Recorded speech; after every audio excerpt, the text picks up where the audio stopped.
Out in the garage again. It's raining out, so we decided it's a good time to do some work indoors. We're working on our pallet planters. Have this one up on its side. This one's completed as far as the construction goes. We still have to align it with some plastic, fill the bottom with gravel, and add a drain hole and a filling hole because these are going to be self-watering and portable. That's why we're building them on pallets. I still have another pallet here to build.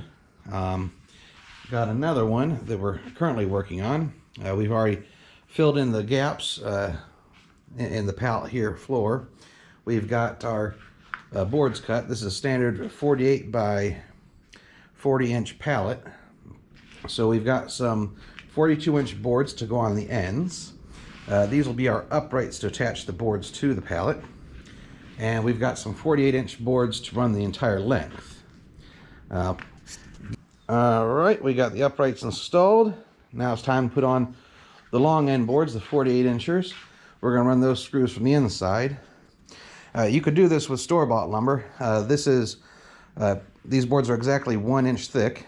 The long runner boards, those are not about 9 1/4 wide, but this could be done with any width board.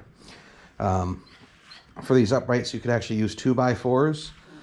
You could sheet the bottom with a piece of plywood, and you could probably use 2x8s for the sideboards.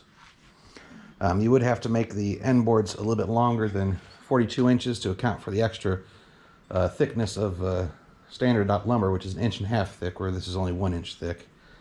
So those would probably have to be 43 or 44 inches wide. Alright, so we got the sideboards attached on the long sides.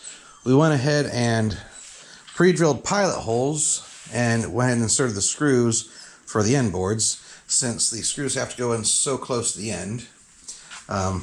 With these uprights, you don't want to screw into the end grain because it's a weaker connection, so we're screwing into these uprights here on the side grain, so we'll get a better connection. It'll be much stronger.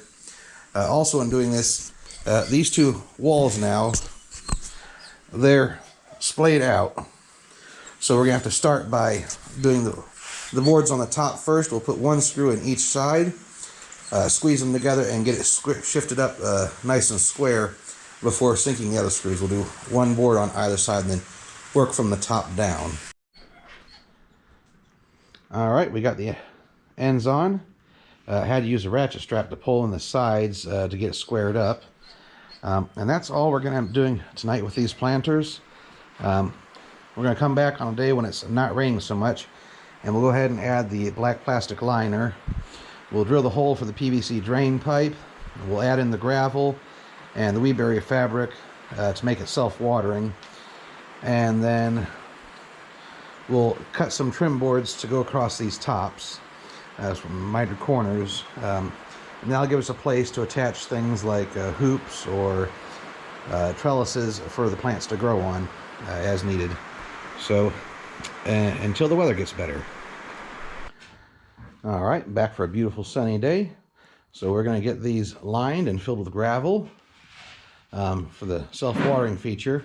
First I had to take my hole saw here and drill a hole for drainage, into which, after we insert the liner, we'll put in some piece of PVC pipe here, and this will allow the water to drain out and maintain just about a 4 to 5 inch layer of water, which should wick up through the soil and other organic matter we fill the bed up with until we get to our layer of compost at the top.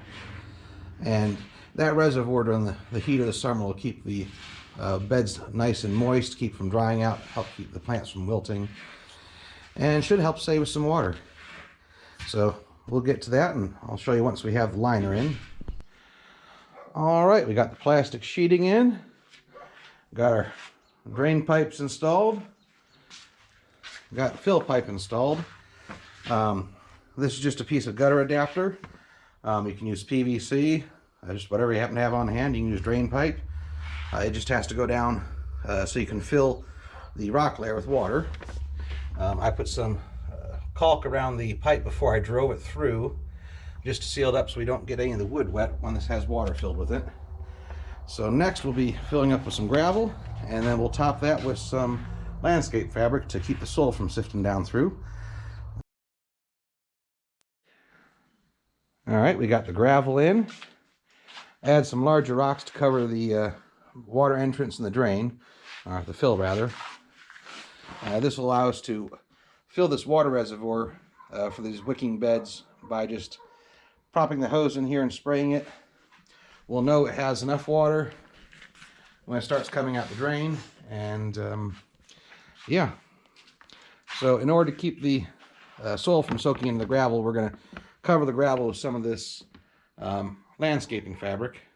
It doesn't really do any good for weeds. We've noticed they grow it up through it, but for keeping the soil out of the gravel, it should do fine. So come back after that, and all right, we got the weed barrier fabric in. Now we're going to start breaking open these bales of straw and get that layered in here. It's gotten a little too dark outside to be adding the compost tonight, so we're going to wait and do that tomorrow when we have a little bit more daylight.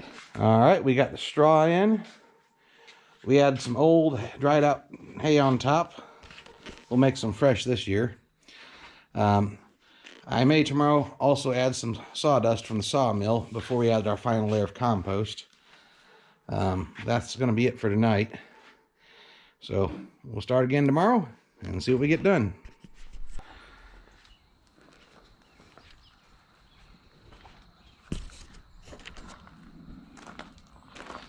All right. Got the planters together, the trim board on them. We started filling up with compost. We'll have to add some more compost as soon as something's ready. But we still have another, I think, about a month and a half before it's time to plant. So until then, that's it for the pallet planters.